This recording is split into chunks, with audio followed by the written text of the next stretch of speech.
Second District NDP candidate Claude Cline says the watershed that has served to protect the King Garden Bay beaches and its white sands and corals has been degraded, and now government through the Public Works Department is running the drainage system off the road directly into the water, further compounding an already hot topic in the district. Cline spoke to JTV News and other members of the media on Monday afternoon, during which time he called the move reckless and added that it further undermines what the community has been working toward in terms of preserving and remediating the challenges that the beach now faces.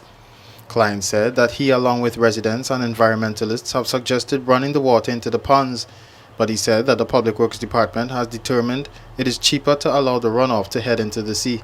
The problem is that the whole watershed in King Garden Bay that has served to protect, maintain the beach, white sand, clear water, excellent coral reef has been degrading. And over the past year, the community have been meeting on several occasions, including having persons to come in and begin to outline for us what needs to happen in order to remediate and to correct the situation. And here we are, under the direction of this government, Public Works, running the drainage system off of the road directly into the bay and into the water. And so this is so reckless and irresponsible because it further undermines what the community has been working on in terms of preserving and in terms of remediating the challenges that we've had on our beach. And on top of that, these things are built at sea level. So the very thing that we're trying to solve, here the Gronxy comes in, the water comes in, brings sands, bring rock, is going to block this right back up. So we're going to have a combustion taking place right in this area. What's happening here with the government bringing these culverts and draining the water directly into the bay instead of taking it through the pond, the one of the what is called Sinky Pond here in the back that is functioning, they have determined it's cheaper, it's less expensive to do this.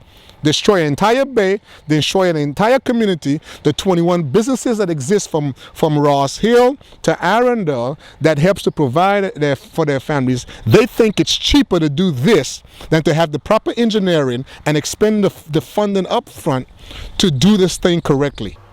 Cline said that he, along with members of the community, as well as the newly formed King Garden Bay Environmental Action Committee, are continuing to formulate how they can assist with the policies that govern what takes place at the beach, which he said is the lifeline of the community. I spoke with Public Works, and they said there's a cost issue involved, and they don't see how they're going to be able to run these culverts to the pond. Have you spoken with the minister? We've done all that, and this is the plan that I met. So we just executing the plan. That's the word from Public Works. But at this point, I don't care. It doesn't matter to us. This is irresponsible. This is reckless, and this government is responsible for what's taking place here right now. You know, that's my point. We just need to correct it. What people don't know is that people are calling. But I'm getting from time they started last week, I've been getting phone calls. From the time they came out here with the excavator and all the machinery, my phone started ringing. So I've received phone calls from several community persons.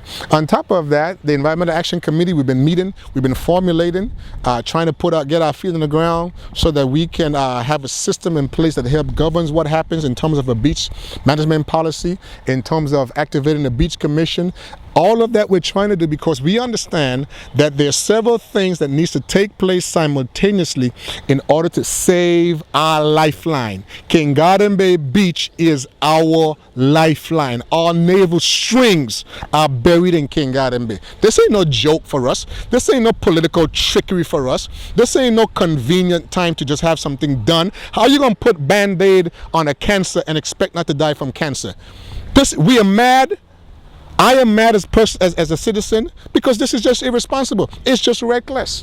The District 2 candidate went on to explain that some 21 businesses operate in the King Garden Bay community, all of whom depend on tourism for their survival. And he said that yachts that pull into the harbor regularly will soon not be able to do so, as the water continues to get polluted and the coral reefs no longer exist. Cline stated that we are destroying the very thing that we are selling. There are 21 businesses that depends on the tourism product in King Garden Bay for their survival, for their provision for their families. Just right here. Not to mention all the taxis that comes through, not to mention the cruise ships that's going to, tourists that will come through, not to mention the yachts that pulls into the harbor. How are they going to keep pulling into a harbor where the beach is eroding, where the water is dirty and polluted, where the coral reef no longer exists? How do we think that we can continue to destroy the very thing that we are selling? We sell sunshine, we sell white sandy beach, we sell clear crystal water.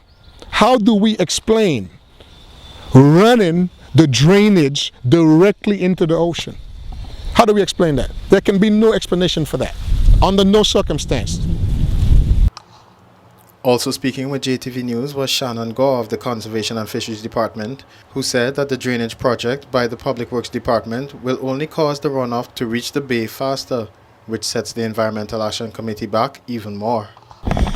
One of the biggest problems that we have in King Garden Bay is over the years a number of buildings and residences have been built, as well as filling in a lot of the salt ponds. What's happened is now all that stormwater basically comes down the hillside. It has nowhere to settle before it goes into the bay. Once everything was filled in, now it's just basically coming down the street, and now they've kind of built this. Now it's basically all the water's going to go even faster straight into the bay. Problem with that is water quality is deteriorated.